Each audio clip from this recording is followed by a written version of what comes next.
Romanos capítulo 15, versículo 5. Dice así: pero el Dios de la paciencia, mira, Dios, el Dios del amor, el Dios de la paciencia, el Dios de la paz. Hay muchas maneras como podemos describir a Dios. Quiere decir, es un solo Dios de quien va la vida, sale la paz, sale la justicia, sale la paciencia. Aquí Pablo lo llama el Dios de la paciencia. Pero el Dios de la paciencia y de la consolación os dé entre vosotros un mismo sentir según Cristo Jesús. Un mismo sentir. A la familia, toda la familia, padre, madre, hijos, un mismo sentir. Una familia unida, una empresa unida, una iglesia unida, una sociedad unida. Pero eso es solamente cuando el Dios de la paciencia nos da su paciencia, porque no es fácil vivir en unidad. Tal vez en este momento estoy predicando para una familia desunida, una familia que está ya a la orilla del divorcio, ya están pensando hasta en separarse. Y muchas veces la pareja se pregunta, ¿pero por qué? En el fondo nosotros nos amamos, pero ¿por qué no logramos vivir en armonía? ¿Por qué? Y a veces uno le echa la culpa al otro, el otro le echa la culpa al otro, y echándose la culpa no se arregla nada. ¿Sabes cuál es el problema? Porque una pareja que se ama vive desentendiéndose, porque no basta el amor de uno por el otro. Se necesita el amor de Dios, el amor del Dios de la paciencia. Se necesita la paciencia de Dios. Ahora mira lo que Pedro dice: el Dios de la paciencia y de la consolación. Quiere decir que si en este momento estás triste, Dios viene y te consuela. Si estás desesperado, Él viene y te consuela. Yo digo, bienvenidas las lágrimas, si es el Señor Jesús que va a venir y con su mano maravillosa va a enjugar mis lágrimas y me va a consolar. El Dios de la paciencia te consuela, te entrega su sentimiento llamado paciencia para que ustedes todos vivan en armonía, dice. Ahora, ¿qué es paciencia? Es esperar. La persona paciente no reacciona sin pensar. Demora para reaccionar, espera, observa, contempla, analiza. No explosiona por cualquier cosa. Hay gente que en un momento de impaciencia dice improperios, agrede, hiere, dice cosas que la misma persona nunca quiso decir. Pero después se arrepiente, llora, pide perdón, pero ya arruinaste todo. La vida es como un papel en blanco. Si tú agarras y lo estrujas, después te arrepientes y lo planchas, ya lo malograste ya. Por eso dice la palabra de Dios aquí, que el Dios de la paciencia está dispuesto a darnos su paciencia. ¿Para qué? Para no estar arrepintiéndonos de las cosas que dijimos, para no arrepentirnos de las cosas que hicimos, para pensar, para contener nuestra ira propia de la naturaleza pecaminosa, porque ya les dije que después que el pecado entró, pues todos nos apartamos de Dios. Nuestro carácter se deformó, ahora somos hombres impacientes, iracundos, rabiosos. Ahora, esta semana estamos estudiando los temas bajo el título de Conectados con Jesús. Bueno, aquí estamos, lejos de Dios, impacientes, iracundos. Pero cuando vamos a Jesús, cuando somos justificados, cuando nos conectamos a Jesús, ¿qué pasa? La paciencia del Dios de la paciencia se transmite a nosotros. Entonces nosotros comenzamos a aprender a ser pacientes. Y al aprender la paciencia, nuestro hogar pues va a ser feliz. Vamos a ser felices en el trabajo, en el empleo, en la empresa, porque muchas veces por causa de nuestra impaciencia perdemos el empleo. ¿Cuánta gente está arruinada en la vida solamente por ser impaciente? A veces, si tú tuvieras un poquito de paciencia, las cosas sucederían en su tiempo exacto y no tendrías que lamentar, no tendrías que llorar. Pero hay otro texto de la Biblia que describe la paciencia de Dios, y me refiero a Éxodo capítulo 34, versículo 6. Y pasando Jehová por delante de él, de Moisés, proclamó: Jehová, Jehová, Moisés, ¿no? Proclamó: Jehová, Jehová, fuerte, misericordioso y piadoso, tardo para la ira, o sea, paciente, tardo para la ira, y grande en misericordia y verdad. ¿Por qué Dios es paciente? Porque Dios es amor, porque Dios es misericordia, y por eso tiene paciencia, espera. Ahora, si Dios no nos tratara con paciencia, con misericordia, ya estaríamos muertos, fulminados, porque la propia Biblia declara que la paga del pecado es la muerte. Ahora, si la paga del pecado es la muerte, y nosotros todos hemos pecado, cada día pecamos, sabemos lo que no debemos hacer, le prometemos a Dios que no vamos a volver a hacer, tomamos decisiones una y otra vez y sin embargo volvemos a caer en el mismo pecado. Ahora, si Dios cumpliera lo que está establecido como un principio de vida, la paga del pecado es la muerte, todos nosotros estaríamos muertos. Pero cuando Moisés vio a Dios en el Sinaí, lo describió como el Dios de la paciencia, tardo para irarse, tardo para irarse. Por ejemplo, mucha gente me pregunta, pastor, ¿pero cuándo va a venir Jesús? Yo siempre les digo, queridos, estamos caminando en el desierto de esta vida, en dirección a la casa de nuestro Padre, de donde nunca deberíamos haber salido. Así como el hijo pródigo un día dejó la casa del Padre y después sufrió, lloró, padeció, pasó hambre, comió hasta la comida de los puercos, y ahí en la miseria y en su dolor se acordó y dijo, ¿cuántos jornaleros en la casa de mi Padre tienen que comer y yo aquí muriendo de hambre? Pero yo le preguntaría al hijo pródigo, ¿y por qué te saliste de la casa del Padre? Y nosotros también, queridos, en este mundo no es nuestro hogar. Nosotros no hemos nacido para perecer en este mundo. Nosotros somos peregrinos y advenedizos. Somos inmigrantes. Nuestro verdadero país está en el cielo. Nuestra verdadera casa es la casa del Padre, de donde nunca deberíamos haber salido. Hoy día, caminando en el desierto de esta vida, pues somos heridos muchas veces, perdemos la familia, estamos sufriendo de la pandemia, perdiendo el empleo, tantas dificultades, la gente nos traiciona, la gente nos agrede, hay muchachos jóvenes, la sociedad coloca preconceptos encima de ellos. En fin, este mundo es injusto, este mundo es cruel, tenemos que reconocer, pero nosotros estamos caminando a nuestro hogar. ¿Y cuándo vamos a llegar? ¿Cuándo va a terminar todo esto? Cuando Cristo venga. ¿Y por qué Cristo no viene? Y ahí entra Pedro y dice, el Señor no retarda su promesa como algunos la tienen por tardanza, sino que es paciente, esperando que todos se arrepientan, que vengan al arrepentimiento, que se entreguen a Jesús. Oh, querido, yo te pregunto, si Jesús hubiera vuelto ayer, ¿tú estarías salvo? Tal vez no, porque estabas caminando lejos de Dios. Y como Dios te ama, porque Dios te conoce personalmente. A veces cuando la vida te golpea, tú puedes pensar, ¿dónde está Dios? Dios se olvidó de mí. No, querido, tú estás en la palma de las manos de Dios. Dios conoce dónde vives, lo que tienes, lo que no tienes, si te duele la cabeza, si estás triste, si estás con ganas de llorar. Dios conoce tu vida. Él te ama, te acepta como eres. Entonces en ningún momento pienses que Él se olvidó de ti. Y si Él no ha venido todavía es porque tú eres importante, porque Él te ama, porque cuando Cristo venga y lleve a sus redimidos al cielo, Él quiere llevarte a ti. Y no solo a ti, quiere llevar a tu esposa, a tus hijos.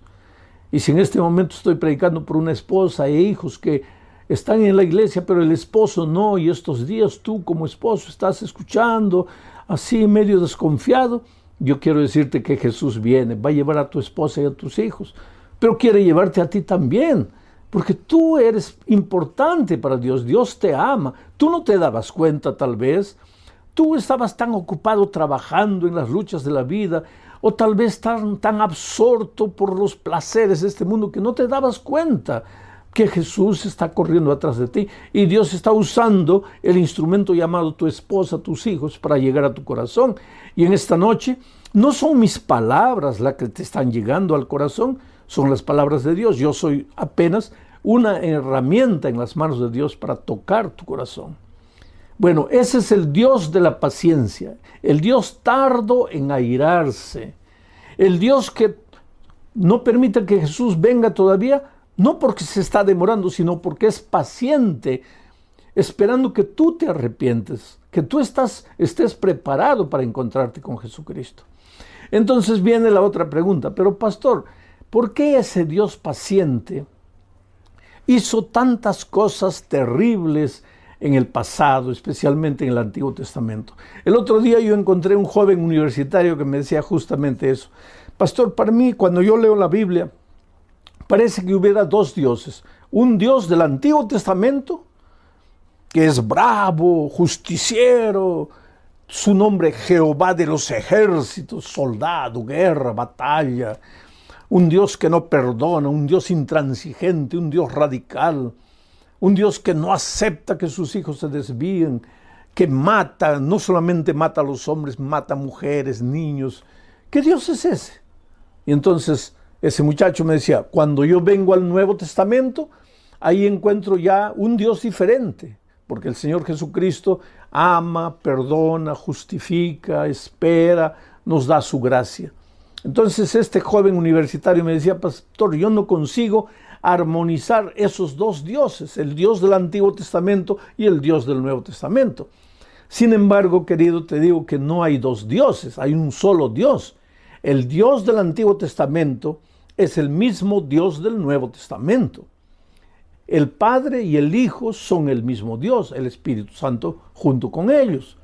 Pero entonces ¿por qué parece que son diferentes? Este mismo muchacho me decía, pastor, yo lo veo a Dios en el Sinaí gritando en llama de fuego y humo y estruendos y truenos. Y en el Nuevo Testamento yo lo veo al Señor Jesús muriendo en la cruz del Calvario, diciendo, perdónalos porque no saben lo que hacen.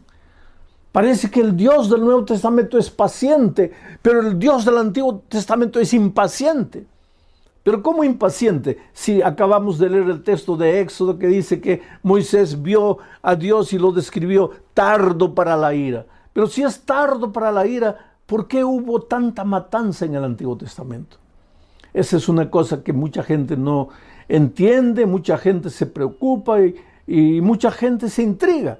Pero yo voy a tratar de explicarte en este momento. Vamos a leer Génesis capítulo 15, versículo 16. Y en la cuarta generación, a la cuarta generación volverán aquí, porque aún no ha llegado a su colmo la maldad del amorreo. Mira, esto le dijo Dios a Abraham, porque Dios le prometió a Abraham que le daría la tierra prometida, le daría Canaán, donde vivían los amorreos, los filisteos, los jebuseos, todos ellos, toda Canaán. Entonces, ya estaba demorando mucho tiempo, porque así somos los seres humanos, impacientes. Mientras Dios es el Dios de la paciencia, nosotros los seres humanos somos los hombres de la impaciencia. Todo lo queremos ahora, y por quererlo ahora a veces nos metemos en problemas. No tenemos paciencia para esperar. Entonces Abraham le pregunta a Dios, pero Señor, ¿cuándo no? Ya nos has prometido, le has prometido a tus hijos que nos vas a llevar a la tierra prometida. ¿Cuándo va a ser eso? Y mira lo que le dice Dios, hijo, a la cuarta generación, no ahora, a la cuarta generación, o sea, falta 4 generaciones, ahí yo los voy a traer. Y Abraham tal vez pregunta, pero Señor, ¿por qué solo a la cuarta generación? Y Dios le responde, porque todavía no se ha llenado la medida de la maldad del amorreo. Porque todavía, dice, porque todavía no ha llegado a su colmo la maldad del amorreo. No ha llegado a su colmo. Quiere decir que Dios estaba teniendo paciencia con el amorreo. No lo quería sacar todavía de la tierra. Pero ¿quién era el amorreo? ¿Cómo vivía el cananeo, la gente de esa tierra? ¿Cómo vivía? Mira, para leer eso, para entender eso, tenemos que leer Levítico capítulo 18. En los versículos 1, 2 y 3, mira lo que dice. Habló Jehová a Moisés, diciendo, iban a entrar a Canaán, a la tierra prometida. Habla a los hijos de Israel y diles, yo soy Jehová vuestro Dios. No haréis como hacen en la tierra de Egipto, en la cual morasteis, ni haréis como hacen en la tierra de Canaán, a la cual os conduzco, ni andaréis en sus caminos. Esto es interesante. Antes de entrar a Canaán, Dios le dice a Moisés, dile al pueblo que no practiquen las obras que hacían los egipcios en la tierra donde viniste, pero que tampoco deben hacer las obras que hacen los cananeos en la tierra a donde ustedes están yendo. ¿Y qué es lo que los cananeos hacían de tan horrendo? Para entender esto tendrías que leer todo el capítulo 18 de Levítico. Yo no tengo tiempo para leer, pero tú después lees y vas a ver los más terribles pecados, ¿sabes? Los cananeos habían llegado al colmo, a lo peor de lo peor. Era ser humano con animal, hombre con hombre, padres con hijos, hermanos. Era un cuadro de inmoralidad total. ¿Y qué es lo que Dios dice? Todavía no ha llegado al colmo la maldad del amor.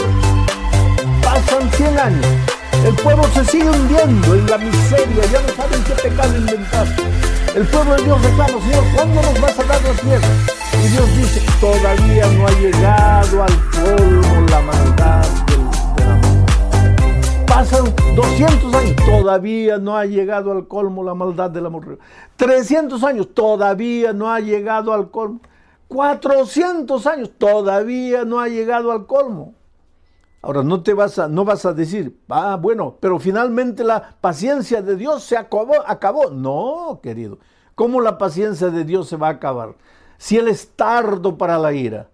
¿Cómo va a acabar si Dios es el Dios de la paciencia? La paciencia es parte de su naturaleza. Y Dios es eterno.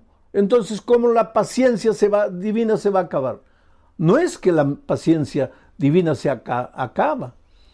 Pero llegó el momento en que Dios dijo, ahora sí, al pueblo de Israel, entren a la tierra de Canaán. Y entonces, esa generación fue extirpada de la tierra. Ahora, esto es duro decir, querido, porque si tú lees la Biblia vas a ver que a veces el pueblo entraba con espada, y lógico, si hay espada, si hay guerra, si hay lucha, hay sangre, la sangre se derrama y todo. Son hechos crueles del Antiguo Testamento. La gente no entiende.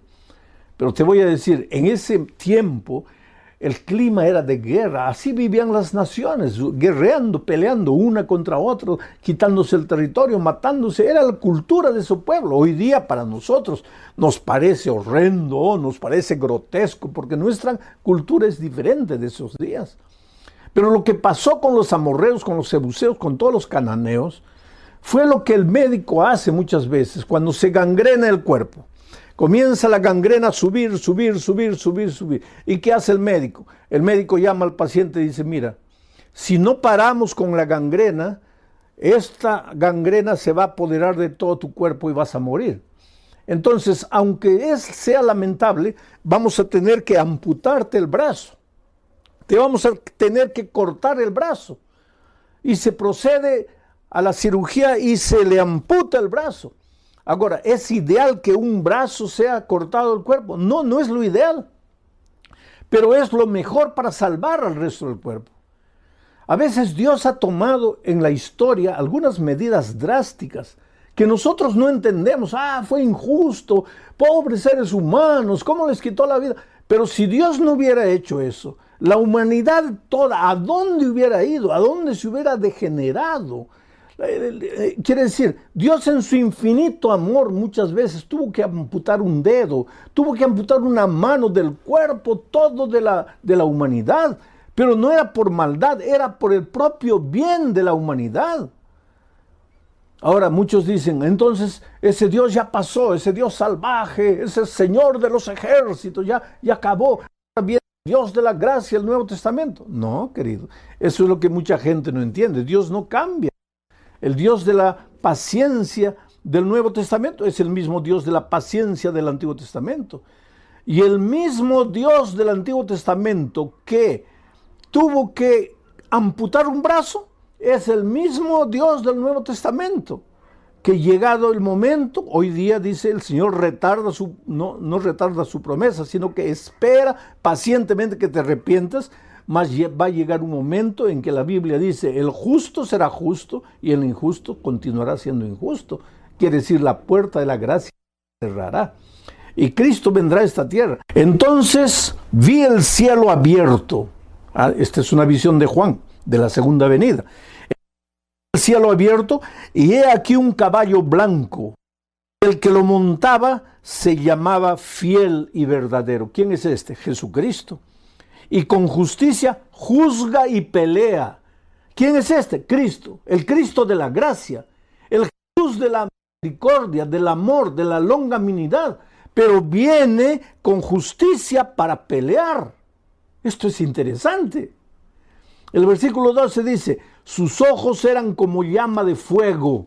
En el Sinaí no había fuego. Viene Jesús por segunda vez, sus ojos son como llama de fuego. Y había en su cabeza muchas diademas y tenía un nombre escrito que ninguno conocía sino él mismo. ¿Quién es este? Es Jesús. Estaba vestido de una ropa teñida en sangre. Mira, cuando Jesús viene vestido en una ropa teñida en sangre. Y su nombre es el Verbo de Dios. ¿Quién es el Verbo de Dios? En el principio era el Verbo y el Verbo era con Dios y el Verbo era Dios, es Jesucristo. Cuando viene por segunda vez, simbólicamente en un caballo blanco para pelear.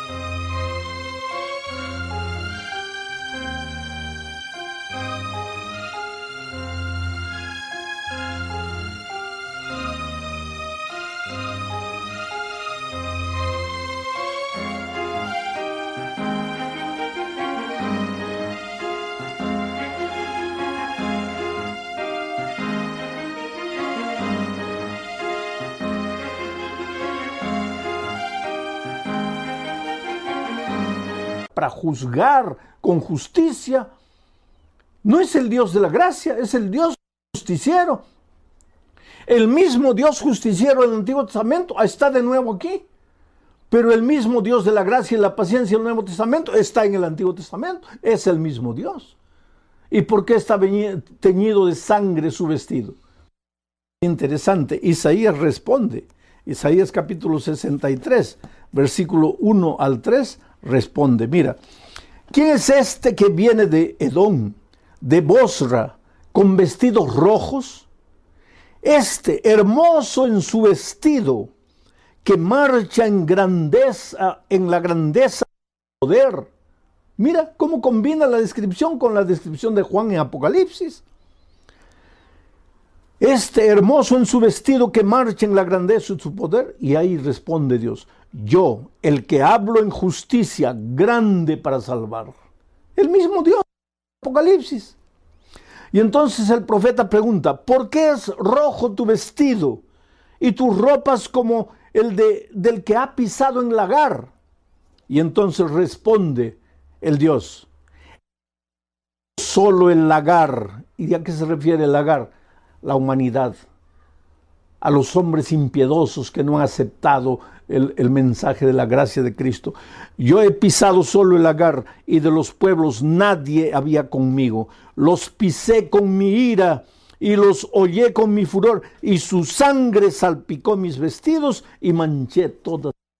Oh querido, qué cosa maravillosa. Es interesante esto. Hoy es el día de buena nueva. Oh, cómo Dios te ama, querido. Cómo Dios te tiene paciencia.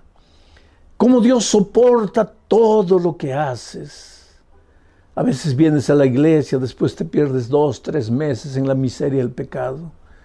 Cuando todo te va mal, cuando nada te sale bien, regresas arrepentido, llorando, y Dios te acepta con los brazos abiertos.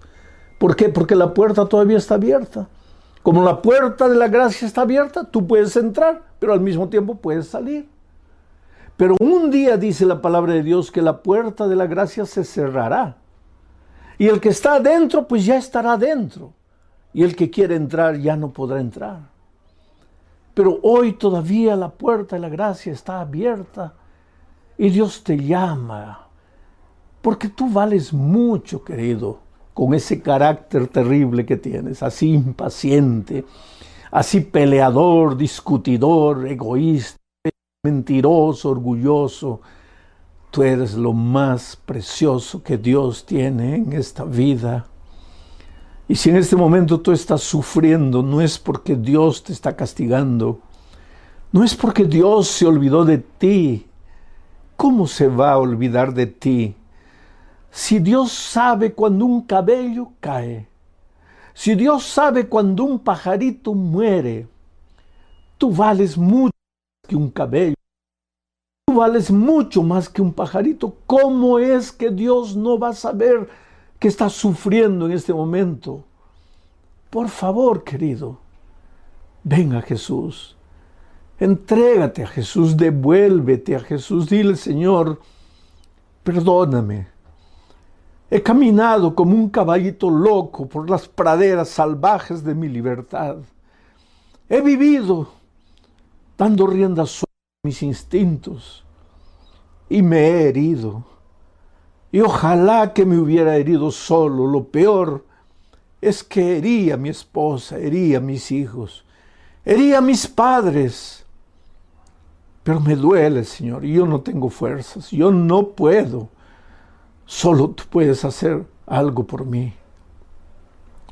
Algo parecido así es la historia de Verónica Monsalve. Verónica era una joven que con 17, 18 años ya estaba sumergida en la bebida. Pasaba noches en fiestas, en jaranas, bebiendo. Un día su padre tuvo que cargarla porque no podía ni caminar. El padre llorando al ver a su hija, porque ¿qué padre puede ver a una hija de 18 años, a un hijo de 18 años? ¿Qué padre puede ver a un hijo consumiendo su vida en las drogas, destruyendo su vida en la criminalidad? ¿Qué padre puede dormir tranquilo cuando mira el reloj y son 2, 3 de la mañana y el hijo, la hija todavía no han llegado a la casa? Oh, querido muchacho, hijo, joven, tú tal vez nunca te des cuenta del sufrimiento que provocas en el corazón de tus padres que te aman. Solo que llegó un momento en que ellos ya no te pueden sujetar. Eres libre, tú tienes que tomar tus decisiones y a veces tomas las decisiones peores de la vida. Y Verónica, pues, aquel día cuando su padre la cargó, la llevó a la cama, la acostó, al día siguiente se despertó con la conciencia pesada y dijo: Dios mío, ¿qué estoy haciendo? Fue a trabajar en el estacionamiento, se sentó dentro del carro y comenzó a llorar. Y le dijo: Dios mío, yo no quiero vivir esta vida, no quiero ser así. Yo creo que tú también, que me estás escuchando ahora, en algún momento de tu vida has dicho: Señor, yo no quiero ser así, no quiero. Pero ¿qué podemos hacer a veces? Porque el instinto es más fuerte, porque a veces sientes que no tienes fuerzas, eres tan débil para decir no, eres una marioneta en las manos del diablo.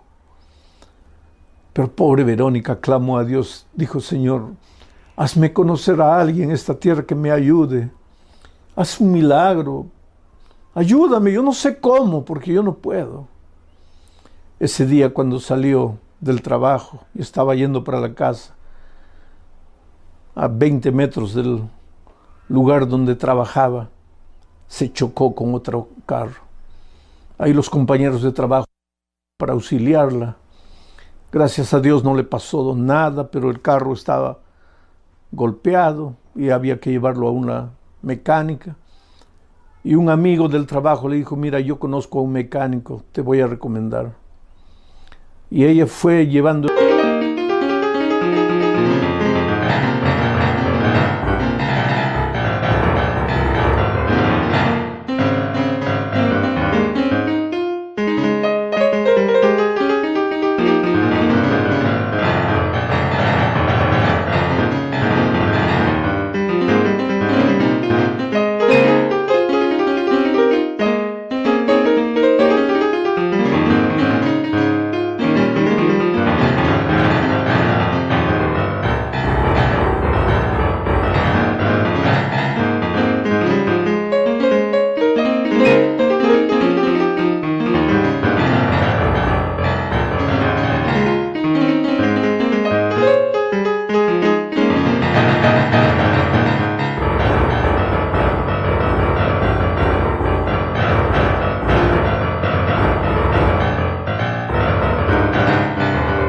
carro al mecánico. Y dejó el mecánico, le dijo, mira, fíjate, el carro aquí unos días.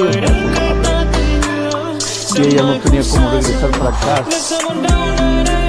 Al mecánico, por favor, disculpe,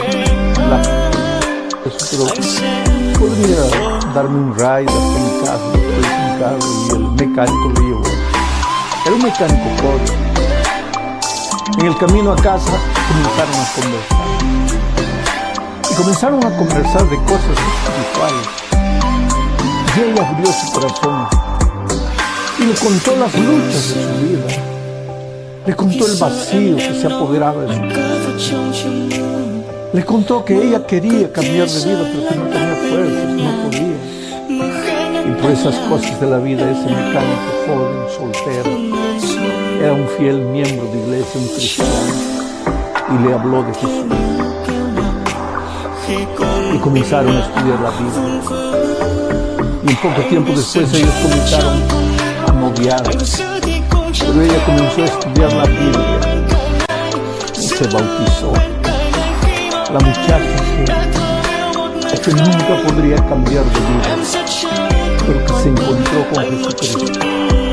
Yo te digo una cosa, cuando tú te encuentras con Cristo, no hay nada en tu vida que no pueda hacer. Jesús solo no puede hacer una cosa, forzarte la voluntad. Él no puede derribar la puerta de tu corazón y entrar por la puerta. Él dice en la palabra, yo estoy a la puerta y llamo. Si me abres la puerta, entraré a ti. Pero cuántas veces Jesús se cansa de tocar la puerta y se va, porque tú no le abres. Ahora yo te pregunto esta noche, ¿hace cuánto tiempo el Señor Jesucristo te está llamando? Te está diciendo, hijo, estoy teniendo paciencia conmigo. Y por favor no tengas miedo, porque yo no te estoy diciendo que mi paciencia se va a acabar. No, mi paciencia es eterna, nunca se va a acabar. Pero es que tú tal vez te vas a endurecer a tal punto que no te vas a querer más arrepentir. Mi palabra ya va a rebotar de tu corazón de piedra. Es por eso que hoy es el día de una nueva, hoy es el día de salvación. Es por eso que no tienes que dejar tu decisión para mañana. El otro día yo estaba en una iglesia y vi una discusión. Había una madre cuyo hijito tenía 12 años, 11 para 12 años, y la madre quería que el niño se bautice porque el niño quería ser bautizado. Él no era un niño, un jovencito. Quería ser bautizado, pero la madre quería. Pero el padre era primer anciano de iglesia, el padre no quería. Entonces me llamaron a mí y el pastor estaba ahí. El pastor decía, bueno, si la madre quiere y el niño quiere, pues bautícense. Pero el padre decía, no pueden bautizarse. Entonces me llamaron a mí. Y yo les pregunté, ¿y por qué no? ¿Por qué tú crees que él no puede bautizarse? Y él me dice, porque él todavía no hace las cosas bien hechas. Y yo le pregunté, pero a ver, dime una de las cosas que no hace. Dime una de las travesuras. Me dice, por ejemplo, él no arregla su cama cuando se levanta. Y la esposa que estaba ahí lo mira al esposo anciano y le dice, pero querido, tú tampoco arreglas la cama. Quien arregla la cama soy yo. Y tú ya estás bautizado y todavía eres anciano de iglesia. Querido, es una situación interesante. Pero te digo una cosa, mira. La experiencia de un muchachito de 11 años, él puede tener una experiencia cristiana, pero nunca va a ser la experiencia cristiana de mí, con la edad que yo tengo. Porque ese muchachito se puede bautizar con 10, 11, 12 años, si los padres lo van a apoyar en la fe. Pero mañana, después del bautismo, seguramente que va a estar subiendo a un árbol de mangos a recoger mangos. Ahora, si a mí me ves mañana subiendo un mangueral para recoger mangos, pues llévame al manicomio porque estoy loco. ¿Qué te quiero decir? La experiencia de un viejo es la experiencia de un viejo, la experiencia de un jovencito es la experiencia de un jovencito. Pero Dios llama a los jovencitos y cuando un muchachito que ya tiene conciencia, ya tiene noción de lo que es malo, de lo que es bueno, ya tiene noción de quién es Jesús, qué es la palabra de Dios, y quiere bautizarse, no hay problema para que se bautice. Así que tú, jovencito, si estás pensando bautizarte, bautízate. Y tú, querido joven, hermano adulto, si sientes que el Espíritu de Dios te está llamando, toma tu decisión esta noche. Hazlo en el nombre de Jesucristo. Mientras estoy orando, tú expresa tu decisión ahí donde estás. Oh Padre querido, gracias por el mensaje de esta noche. Esta noche hemos aprendido que cuando vamos a ti, nos conectamos a ti, tu paciencia se transmite a nosotros y nosotros nos volvemos hombres pacientes. Tú eres un Dios de paciencia, de misericordia. Tú eres justo, Señor. En el Antiguo Testamento muchas veces tuviste paciencia generación tras generación tras generación. Pero llegó un momento en que esas personas era mejor que descansaran, de que continuaran viviendo la vida terrible que estaban viviendo. Hoy tú sigues siendo el Dios de la paciencia, el Dios del amor, de la gracia y de la misericordia, pero llegará un momento, Señor, en que la historia de este mundo tendrá fin. Las puertas de la gracia se cerrarán. Jesús volverá a llevar a sus hijos, y todos los que queden en esta tierra, no será porque Dios dejó de amarlos, no será porque Dios perdió la paciencia con ellos, será porque ellos no aceptaron la paciencia divina. Por eso hoy es el día de buena nueva, hoy es el día de decisión, y ayuda, Señor, a las personas a tomar su decisión. En el nombre de Jesucristo. Amén.